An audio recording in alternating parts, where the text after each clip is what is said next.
में पूड़ी बनाना। मेरा ना भंडारे स्टाइल आलू की सब्जी के साथ पूड़ी खाने का बहुत मन कर रहा है। तो इसमें कौन सी बड़ी बात है, मैं आज डिनर में यही बना लेती हूँ। ये कहकर रोहित अपने कमरे में चला जाता है। मीनाक्षी पहले उसके लिए कॉफी बनाती है और उसके बाद खुशी खुशी अपने पति की फरमाइश पूरी करने में लग जाती है। एक चूल्हे पर आलू उबलने रख देती हूँ, तब तक आलू उबलेंगे। मैं टमाटर और हरी मिर्च काट लेती हूँ, सब्जी में तड़का लगाकर तैयार कर दूंगी। एक साइड आटा गूंथ कर रख देती हूँ, तब तक सॉफ्ट हो जाएगा और जब सब घर वाले आ जाएंगे तो साथ साथ गरम गरम पूरियां उतार दूंगी। दरअसल मीनाक्षी को खाने में ज्यादा तेल और मिर्च मसाले पसंद है। उसने बचपन से अपनी मम्मी को खाना बनाते हुए देखा है, जो खाने में ज्यादा तेल और मसाले डालती थी, इसलिए उसे वैसा ही खाना बनाना आता है। कम तेल में तो मीनाक्षी को खाना बनता ही नहीं और बिना मिर्च मसाले के तो उससे खाना अधूरा लगता है। मीनाक्षी भंडारा स्टाइल आलू में भर भर कर तेल डालती है, जिसमें हरी मिर्च के साथ लाल मिर्च भी डालती है। मीनाक्षी खाना बना ही रही होती है कि तभी उसकी नंद दिव्या वहां आती है। भाभी और कितना टाइम लगेगा डिनर में? मुझे ना बहुत भूख लग रही है। आज कॉलेज में लंच करने का भी टाइम नहीं मिला, एग्जाम का इतना ज्यादा प्रेशर है। मेरी प्यारी ननद जी, आज इतनी अच्छी और टेस्टी भंडारा स्टाइल आलू पूरी बनाई है ना कि उसे खाकर आप एग्जाम का स्ट्रेस भूल ही जाओगे। बस 2 मिनट वेट कीजिए, तब तक सब घर वाले आ जाएंगे, फिर साथ में बैठकर पूरी खाएंगे। इतनी देर में अंकित, कमला और मोहन भी यहाँ आ जाते हैं। मीनाक्षी रोहित को भी बुला लेती है, वो सबको खाना सर्व करती है। अरे बहू, ये आलू है या चिकन? हाँ भाभी, इसका रंग तो बिल्कुल लाल है, देखने में ही मिचमिची हो रही है। ये क्या बात हुई देवर जी? जब तक आप खाओगे नहीं तो पता कैसे चलेगा कि सब्जी बनी कैसे? पहले खाकर तो देखो। जैसे ही अंकित खाने के लिए पूड़ी उठाता है तो पूड़ी में बहुत सारा तेल होता है, जो कि पूड़ी उठाते ही गिरने लगता है। भाभी, आपने पूड़ी को तेल में डुबोया था या तेल को पूड़ी में?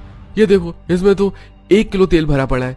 मुझसे नहीं खाया जाता इतना ऑयली खाना। आप थोड़ा कम मिर्च मसाला और तेल डाला करो ना। अंकित मीनाक्षी से बोल ही रहा होता है कि तभी रोहित बोल पड़ता है। मीनाक्षी, मैंने तुमसे सिंपल भंडारा स्टाइल आलू पूड़ी कहा था, लेकिन तुमने तो ये तेल वाले आलू बना दिए। घर में मीनाक्षी के अलावा किसी को भी ऑयली और मसालेदार खाना पसंद नहीं है, लेकिन मीनाक्षी को तो इसी स्टाइल में सब्जी बनानी आती है, इसलिए सबकी बातों का उस पर कोई असर नहीं पड़ता। पता नहीं आप लोग क्या चाहते हैं। अब क्या मैं सब्जी पानी में बनाऊं? और पूरियां तो तेल में ही बनती हैं, मुझसे तो नहीं बनती है सूखी चीजें। सब लोग चुपचाप अपनी भूख के हिसाब से खाना खा लेते हैं। रात बहुत हो गई थी, सब अपने अपने कमरे में सोने चले जाते हैं। जैसी सुबह होती है, मोहन आज सबसे पहले उठ गया होता है। अरे पापा, क्या हुआ? आपकी तबीयत तो ठीक है ना? रात जितनी भी बार उठा आप मुझे जगे हुए मिले। अरे क्या बताओ बेटा, रात वो इतनी मसाले वाली सब्जी और तेल वाली पूड़ी खाकर मेरा तो पेट खराब हो गया। पता नहीं कितनी बार वॉशरूम जाना पड़ा। अच्छा, तो डॉक्टर को बुलाऊं क्या? नहीं नहीं बेटा, अब थोड़ा हल्का खाना खाऊंगा तो आराम हो जाएगा। इतनी देर में मीनाक्षी भी वहां आ जाती है। तब कमला मीनाक्षी को कहती है, देख बहू, रात में तूने तो इतने तेल वाली सब्जी पूरी खिलाई है, तेरे ससुर का तो पेट ही खराब हो गया। अब एक काम कर, हमारे लिए मूंग की दाल बना दे, हम उसके साथ रोटी खा लेंगे। मीनाक्षी वाले घर का काम करती है और फिर जब लंच बनाने के लिए वो किचन में जाती है तो कमला उसे आवाज लगाती है, बहू, दाल में ज्यादा मिर्च मसाला मत डालना और तेल तो ना के बराबर रखना। मीनाक्षी कमला की बात पर हामी भर देती है, लेकिन जैसे वो दाल बनाने लगती है तो सोचने लगती है, पता नहीं ये लोग मुझसे क्या उम्मीद करते हैं। अब बताओ, दाल को पानी में उबालकर थोड़ी ना बनाऊंगी। कमला के कहने पर बावजूद भी मीनाक्षी मूंग की दाल बहुत सारे तेल में बना देती है। उसमें प्याज, टमाटर और लौंग का तड़का लगाती है और वही लाल मिर्च भी डालती है। जैसे ही खाना बनकर तैयार होता है वो सबको सर्व करती है। अरे बेटा, ये किस एंगल से मरीजों का खाना लग रहा है? तुमने तो ऐसे भी पकवान बना दिया। भाभी, आप कुछ भी बिना तेल के नहीं बना सकती ना? हाँ, नहीं बना सकती, मुझसे नहीं बनता वो सूखा खाना। अगर आप लोगों को बनाना आता हो तो आप बना लो। वैसे भी वो उबला हुआ खाना किसे अच्छा लगेगा? एक तो इंसान बीमार हो जाता है, ऊपर से वो उबला हुआ खाना। मैंने तो इसीलिए बनाया है कि पापा ने सुबह से कुछ भी नहीं खाया है और अब ये दाल खाएंगे तो इनका पेट कैसे भरेगा। लेकिन आप लोगों को तो मेरे काम में नुक्स निकालने हैं। ये कहकर मीनाक्षी गुस्से में वापस रसोई में चली जाती है। इधर घर वालों के पास मीनाक्षी के हाथ का खाना खाने के अलावा कोई और विकल्प नहीं है। ऐसे ही कुछ दिन बीत जाते हैं। एक दिन दिव्या का जन्मदिन आता है।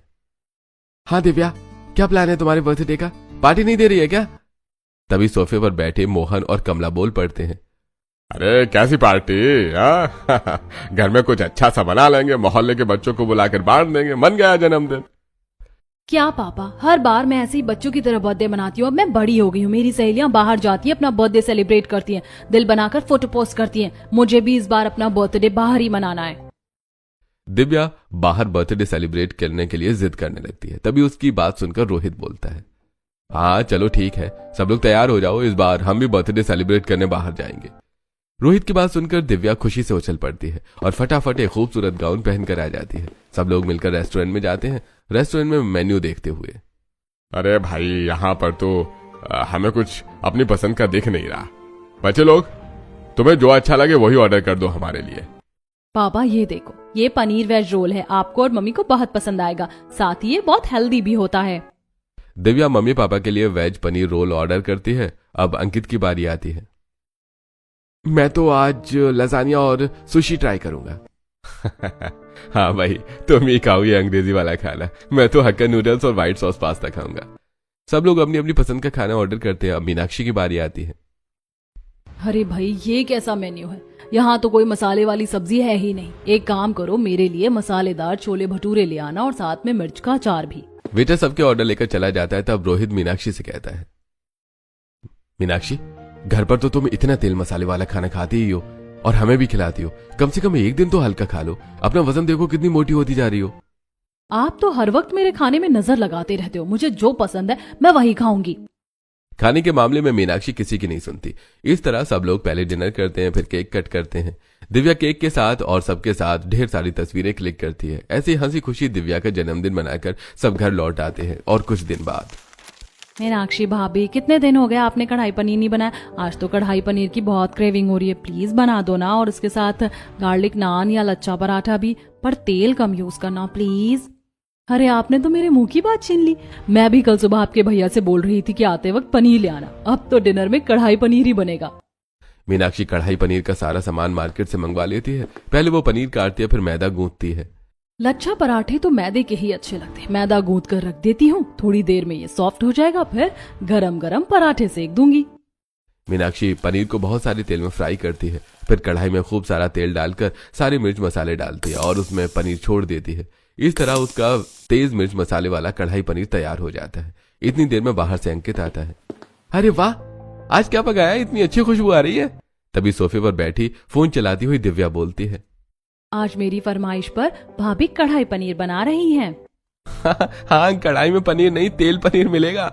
अंकित की बात सुनकर दिव्या मुंह बनाती है, लेकिन हकीकत तो उसे भी पता है। थोड़ी देर में मीनाक्षी सारा खाना तैयार कर देती है। सब लोग डाइनिंग टेबल पर बैठते हैं। भाभी, आपका कढ़ाई पनीर तो ठीक है, लेकिन आपको पता है ना, कोई ऑयली खाने से मम्मी पापा दोनों को दिक्कत हो जाती है, तो आप इनके लिए कुछ अलग सा बना देती। अरे ऑयली खाने से सिर्फ मम्मी पापा ही नहीं, हम सबको प्रॉब्लम हो रही है। दिख नहीं रहा है कैसे हमारे पेट बढ़ रहे हैं? रोहित की बात सुनकर सब हंसने लगते हैं, लेकिन वो सच ही तो कह रहा था। तभी मीनाक्षी तुरंत जवाब देती है, दिव्या, बढ़िया खाना भी चाहिए और तेल भी नहीं डालना। मुझसे तो नहीं बनेगा पानी में पकवान। आपसे बनते हैं तो आप ही बना लो। हर बार की तरह मीनाक्षी दिव्या को जवाब दे देती है। सब लोग कढ़ाई पनीर खा लेते हैं, लेकिन अगली ही सुबह कमला की तबीयत खराब हो जाती है। मोहन घबराते हुए रोहित के कमरे का दरवाजा खटखटाता है। पापा, क्या हुआ? आप इतने परेशान क्यों लग रहे हो? अरे बेटा, पता नहीं तुम्हारी माँ को क्या हो गया है, खींच खींच कर सांस आ रही है। अरे जल्दी से डॉक्टर को फोन कर दे। रोहित तुरंत डॉक्टर को फोन करता है। सभी घरवाले कमला के कमरे में उसके पास इकट्ठा हो जाते हैं। थोड़ी देर में डॉक्टर आ जाते हैं। कमला का बीपी चेक किया जाता है। देखिए, इन्हें तुरंत अस्पताल ले जाना होगा। अस्पताल में कमला का फुल बॉडी चेकअप होता है। क्या हुआ डॉक्टर साहब? मम्मी की रिपोर्ट तो ठीक है ना? कुछ घबराने वाली बात तो नहीं है? देखिए, मुझे समझ में नहीं आ रहा कि इनका बीपी इतना ज्यादा अचानक कैसे बढ़ गया। इनका कोलेस्ट्रॉल भी बढ़ा हुआ है। आखिर आप लोग खाते क्या है? जैसे डॉक्टर खाने के बारे में पूछता है, रोहित बिल्कुल चुप हो जाता है। देखिए, मैंने दवाई दे दी है, लेकिन आपको इनकी डाइट तुरंत बदलनी होगी। इन्हें तला भुना बिल्कुल नहीं देना है। डॉक्टर की बात मानकर कमला को अस्पताल से डिस्चार्ज करवा लिया जाता है और सब घर लौट आते हैं। कुछ दिन बीतते हैं। एक दिन लंच टाइम में, अंकुश यार, बाद में काम कर लेना, मुझे बहुत भूख लगी है। चल जल्दी से रेस्टोरेंट चलते हैं, कुछ खाकर आते हैं। यार, तुझे वहां के खाने से कौन सा ऑब्सेशन है यार? अपना लंच घर से लेकर आया कर। अंकित मन ही मन सोचता है, अब इसे क्या बताऊं, मेरी भाभी कितना तेल वाला खाना बनाती है। उसे खाकर सबके पेट निकलने लगे हैं। मेरी तो अभी शादी भी नहीं हुई है। अगर मैं मोटा हो गया तो कितना बुरा लगूंगा। दोनों दोस्त रेस्टोरेंट में पहुंच जाते हैं। वहां अंकित अपने लिए हेल्दी वेजिटेरियन दलिया, वेज बिरयानी, सलाद और रायता ऑर्डर करता है। खाना खाने के बाद, भाई सच में अगर ये रेस्टोरेंट ना होता तो मैं पूरा दिन भूखा ही रहता। कितना अच्छा खाना है यार। पूरे शहर में किसी भी रेस्टोरेंट का खाना मुझे पसंद नहीं है, तभी तो मैं यहाँ आता हूँ। इतनी देर में वेटर बिल लेकर आ जाता है। अंकित बिल पे करता है। भाई बहुत डिलीशियस खाना था। अपने शेफ सर को मेरी तरफ से थैंक यू बोलना। सर, हमारी शेफ मैम है। क्या मैम? फिर तो मैं आपकी मैम से जरूर मिलूंगा, लेकिन आज थोड़ा बिजी हूँ, फिर आता हूँ। यह कहकर अंकित और अंकुश वहां से चले जाते हैं। कुछ दिन बाद घर में पड़ोसन शांता काकी की एंट्री होती है।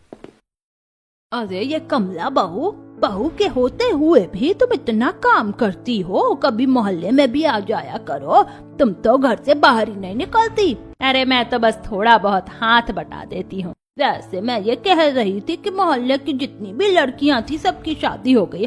अपनी दिव्या से छोटी लड़कियां भी अपने घर की हो गई। तुम अपनी बेटी की शादी कब करोगी? आपको तो पता ही है काकी, दिव्या अंकित से छोटी है, पहले अंकित की शादी करूंगी। हाँ वही तो, बेटे की शादी कर दो, देखना घर में दूसरी बहू आएगी तो मीनाक्षी का भी हाथ बट जाएगा। थोड़ी देर बातचीत के बाद शांता काकी अपने घर चली जाती हैं। उधर ऑफिस में अंकित फिर से अंकुश को उसी रेस्टोरेंट में ले जाता है। यार आज मेरा नूडल्स खाने का मन कर रहा है, और तुम्हें तो पता ही है इस रेस्टोरेंट में हर खाने का हेल्दी वर्जन मिलता है। अंकित अपने लिए veg hakka noodles, white sauce pasta और हर बार की तरह मिक्स सैलेड ऑर्डर करता है। उसे हर चीज का हेल्दी और टेस्टी वर्जन मिलता है। खाना खाकर उसका दिल खुश हो जाता है। अरे वाह, मजा आ गया, आज तो मैं इनकी शेफ मैम से रेसिपी लेकर ही जाऊंगा। थोड़ी देर में वेटर आता है। अंकित बिल पे करता है और शेफ मैम से मिलने की बात करता है। वेटर उसे किचन में ले जाता है जहां शिवानी खाना बना रही होती है। जैसे अंकित की नजर शिवानी पर पड़ती है, वो उसे देखता ही रह जाता है। भाई कहाँ खो गया? तुझे थैंक यू बोलना था, रेसिपी लेनी थी। जो करना है कर ले भाई, ऑफिस जाकर काम भी करना है। अंकित थोड़ा होश में आता है।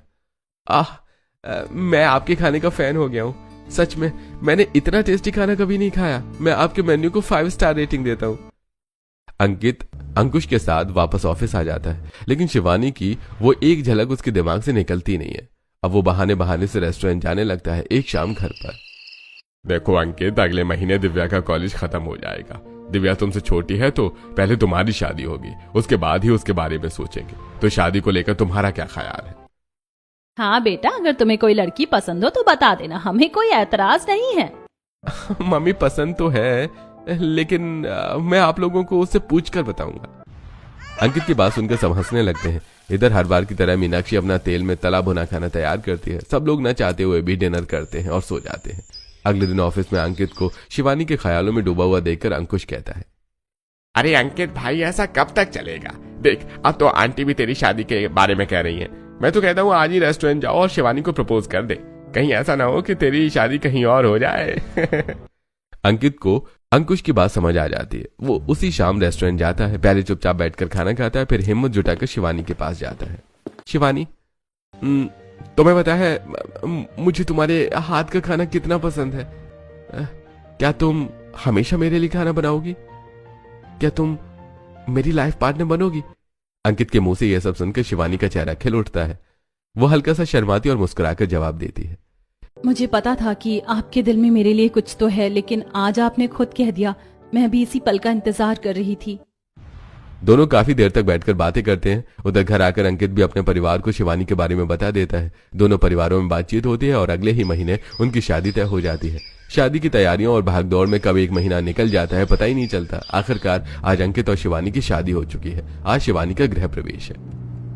भाभी, कलश को दाहिने पैर से गिराकर घर में प्रवेश करो। और हाँ, 1 मिनट रुकिए, मैं आलती की थाली लेकर आती हूँ। दिव्या कमरे में जाकर आलते की थाली लाती है और शिवानी के हाथों और पैरों की छाप लेती है और वो शिवानी को उसके कमरे तक छोड़ आती है। इस तरह घर के बाकी सभी लोग सो जाते हैं। अगली सुबह शिवानी जल्दी उठकर एक खूबसूरत सी साड़ी पहनती है, मंदिर में पूजा पाठ करती है। हॉल में सब लोग बैठे हैं। बेटा, आज तेरी पहली रसोई है ना? जी मम्मी जी, बताइए क्या बनाऊं? देख बेटा, जो भी तू कुछ अच्छा और हेल्दी बना सकती है वही बना ले, हमारी कोई खास डिमांड नहीं है। दरअसल शिवानी मास्टर शेफ है और उसे अच्छे किचन टूल्स इस्तेमाल करने की आदत है, लेकिन उसका सामान अभी तक आया नहीं है। वो उसी का इंतजार कर रही होती है कि तभी डोरबेल बजती है। वो दरवाजा खोलती है, बाहर उसका सामान आ चुका होता है। भैया, एक एक सामान किचन में रख दीजिए। शिवानी ने air fryer, oven, grinder, mixer, juicer, night set, apron, cap, chopper और चॉपिंग बोर्ड्स मंगवाई है। वो सब चीजों को अपनी अपनी जगह पर सेट करती है और फिर एप्रन और शेफ कैप पहनकर खाना बनाना शुरू करती है। अंकित को तो मेरे हाथ का बना हर खाना पसंद है, लेकिन जैसा मम्मी जी ने कहा है आज हेल्दी खाना बनाती हूँ, सबको अच्छा लगेगा। Shivani rice wrapped sushi, vegetable दलिया, अलग अलग सैलेड और सैंडविच बनाती है। साथ ही गेहूं के आटे वाले नूडल्स भी बनाती है। मीठे में सूजी का हलवा बनाती है जिसमें चीनी की जगह देसी खांड डालती है और कम घी का इस्तेमाल करती है। सब्जी में पानी में उबले मटर के साथ पनीर बनाती है। साथ में पानी के साथ हाथ वाली सादी रोटियां और पराठे को गर्म पानी में डालकर ऑलिव ऑयल से ग्रीस करके पराठे भी तैयार करती है। वो एक एक करके सारा खाना टेबल पर लगा देती है। सब लोग खाना खाते हैं। अरे भाई, दलिया इतना टेस्टी भी हो सकता है। यह तो माँ आज पता चला। तेरे पापा बिल्कुल सही कह रहे हैं, ये नूडल्स भी कितने स्वादिष्ट है। वरना मैं तो हमेशा दिव्या को डांटती रहती थी कि चाउमीन मत खाया कर, लेकिन आज खुद मुझे भी बहुत अच्छे लग रहे हैं। इस तरह सब लोग शिवानी के खाने की तारीफ करते हैं, लेकिन सबकी बातें सुनने के बाद मीनाक्षी बोल पड़ती है। ये क्या बनाया तुमने? सारा सूखा सूखा खाना, ना तेल है ना ढंग की मिर्च मसाले, और हलवे में तो घी का नामो निशान नहीं है। भाई मुझे नहीं पसंद ऐसा खाना, मैं तो अपना खाना खुद बनाकर खाऊंगी। भाभी, मैं नोटिस कर रही हूँ कि घर में सब लोग थोड़ा थोड़ा मोटे हो रहे हैं। अंकित ने बताया था कि मम्मी जी का कोलेस्ट्रॉल बढ़ रहा है और पापा को भी हार्ट की दिक्कत है। ऐसे में ज्यादा तला भुना खाना सबके लिए हानिकारक हो सकता है। मैं तो आपसे भी कहूंगी कि आप आज से फ्राइड फूड थोड़ा कम कर दीजिए। तो क्या तुम्हारी सुनकर मैं भूखी रहूं? मुझे नहीं खाना ये घास फूस। मीनाक्षी शिवानी की एक नहीं सुनती। वो सीधे किचन में जाती है और अपने लिए दम आलू बनाती है। खूब सारा मक्खन लगाकर पराठे सेकती है और बैठकर खाने लगती है। खाने में से अगर तेल ना टपके तो भला क्या स्वाद आता है? पता नहीं तुम लोग क्या घास फूस खाते रहते हो। ऐसे कुछ दिन बीत जाते हैं। एक दिन मोहन हॉल में बैठी कमला से कहता है, आज तो मुझे छोले भटूरे खाने का बहुत मन कर रहा है, लेकिन डॉक्टर ने पहले ही कोलेस्ट्रॉल और पता नहीं कैसी कैसी बीमारियां बताकर हमारा सारा खाना पीना ही बंद करवा दिया है। हमारा तो कुछ भी मन का नहीं खा सकते। मोहन की ये बातें किचन में काम कर रही शिवानी सुन लेती है। अगर मैं मम्मी पापा के लिए हेल्दी स्टाइल में छोले भटूरे बना दूं तो कैसा रहेगा? ये सोच के शिवानी अपना एप्रन और शेफ वाली टोपी पहन के छोले भटूरे बनाने लगती है। वो सोचती है कि हो सकता है कि बिना ज्यादा तेल के भी ये स्वादिष्ट बन जाए। वो आलू उबालने के लिए रखती है और दूसरी तरफ मैदा कम आटा ज्यादा डालकर उसे गूंथ कर तैयार करती है। पहले सब्जी में हल्का सा तड़का लगा देती हूँ, उसके बाद गर्मा गर्म भटूरे बनाकर सर्व कर दूंगी। शिवानी छोले और उबले आलू को मैश करके उसमें थोड़ी सी हरी मिर्च डालती है और बहुत ही कम ऑलिव ऑयल में तड़का लगा देती है। दूसरी तरफ वो भटूरों को पहले हल्का सा गर्म पानी में डालकर निकाल लेती है और फिर में थोड़ा सा ऑलिव ऑयल ग्रीस करके एयर फ्रायर में फ्राई करती है। भटूरे बहुत ही अच्छे और फूले फूले बनते हैं। सारा खाना तैयार होने के बाद वो सबको सर्व करती है भटूरे देखकर। अरे बेटा, भटूरे खाने का तो मेरा बहुत मन करता है, लेकिन डॉक्टर ने मना कर रखा है। तुम मेरे और तेरी सास के लिए तो रोटी ही ले आओ। पापा, ये भटूरे आपको नुकसान नहीं देंगे, आप एक बार खाकर तो देखिए। मैंने इन्हें हेल्दी तरीके से बनाया है। हेल्दी तरीके का नाम सुनकर मीनाक्षी का मुंह बन जाता है, लेकिन कमला और मोहन भटूरे बड़े चाव से खाने लगते हैं। अरे वाह, सच में मजा आ गया। कितने स्वादिष्ट भटूरे हैं। मेरी क्रेविंग भी खत्म हो गई और हेल्थ भी नहीं बिगड़ी। शिवानी की तारीफ सुनकर मीनाक्षी बोल पड़ती है, क्या पापा जी, आप भी कमाल करते हो। भला ऐसे भटूरे भी अच्छे लगते हैं देवरानी जी? आटा रखा होगा ना? मैं तो अपने भटूरे तेल में तलकर ही खाऊंगी। मीनाक्षी अपनी थाली उठाकर किचन में चली जाती है और अपने लिए अलग से भटूरे बनाती है। उन्हें बड़े मजे से खाती है। उसे देखकर शिवानी मनी मन सोचती है, पता नहीं जेठानी जी को इतना ऑयल खाने का शौक क्यों है, जबकि ये हल्के भटूरे भी कितने अच्छे लग रहे हैं और हेल्दी भी। ऐसे ही कुछ दिन बीत जाते हैं। एक दिन पूनम बुआ का फोन आता है। उनके घर एक छोटा सा फंक्शन होता है और वो सबको इनवाइट करती हैं। पूनम बुआ से बात करने के बाद कमला फोन रख देती है। थोड़ी देर बाद शिवानी किचन की तरफ आती है। बहू, आज खाना मत बनाना, हम सबको तेरी बुआ के घर जाना है, रात का खाना वही है। शिवानी बाकी सबको भी बता देती है। सब तैयार होकर बुआ के घर जाते हैं। घर के सभी लोग बुआ से मिलते हैं। जब खाने की बारी आती है तो अरे बहू, मैं यहाँ क्या खाऊंगी? यहाँ तो सारी तली भुनी चीजें ही होंगी। हमें तो डॉक्टर ने सबके लिए मना कर रखा है। मम्मी, आप दोनों यहीं बैठिए, मैं कुछ हेल्दी चीजें आपके लिए देख कर आती हूँ। शिवानी फूड एरिया में जाती है और अपने सास ससुर के लिए फ्रूट सैलेड, वेजिटेबल सलाद, रायता, सिंपल रोटी, मिक्स वेज और इडली डोसा लेकर आती है। अरे वाह, तूने तो यहाँ पर भी हेल्दी खाना ढूंढ लिया। आखिर पत्नी किसकी है? हाँ बेटा, मानना पड़ेगा, तेरी पसंद वाकई लाजवाब है। इतने में सभी मेहमानों से मिलकर मीनाक्षी भी वहां आ जाती है। अरे मम्मी पापा, आप लोग ये क्या खा रहे हो? शिवानी ने तो आपकी पूरी डाइट ही बदल कर रख दी है। भाभी, ये बहुत हेल्दी है, आपको भी ट्राई करना चाहिए, आपका वेट कंट्रोल में आ जाएगा। हाँ, तुम्हें तो मैं मोटी लगती होंगी, पर जो भी हो, मुझसे ये खाना नहीं खाया जाएगा। मीनाक्षी फूड एरिया में जाती है और अपने लिए आलू पूड़ी, मटर पनीर मसाला, छोले भटूरे जैसी चीजें लेकर खाने लगती है। थोड़ी देर बाद सब लोग खाना खाकर घर वापस आ जाते हैं। ऐसे कुछ दिन बीतते हैं। एक दिन मीनाक्षी छत पर कपड़े सुखा रही थी, तभी पड़ोस वाली पिंकी उससे कहती है, अरे मीनाक्षी, क्या दिन भर अब भी कामों में ही लगी रहती हो? सुना है तुम्हारी देवरानी तो मास्टर शेफ है, तुम्हारी तो खाना बनाने की झंझट ही खत्म हो गई होगी। अरे क्या झंझट खत्म हो गई बहन, कैसी मास्टर शेफ है वो, खास खास चीजें बनाती रहती है, मुझे तो अपना खाना अलग से बनाना पड़ता है। इस तरह पिंकी को बताकर मीनाक्षी नीचे आ जाती है और रसोई में जाकर अपने लिए गर्मा गर्म फ्रेंच फ्राइज फ्राई करती है।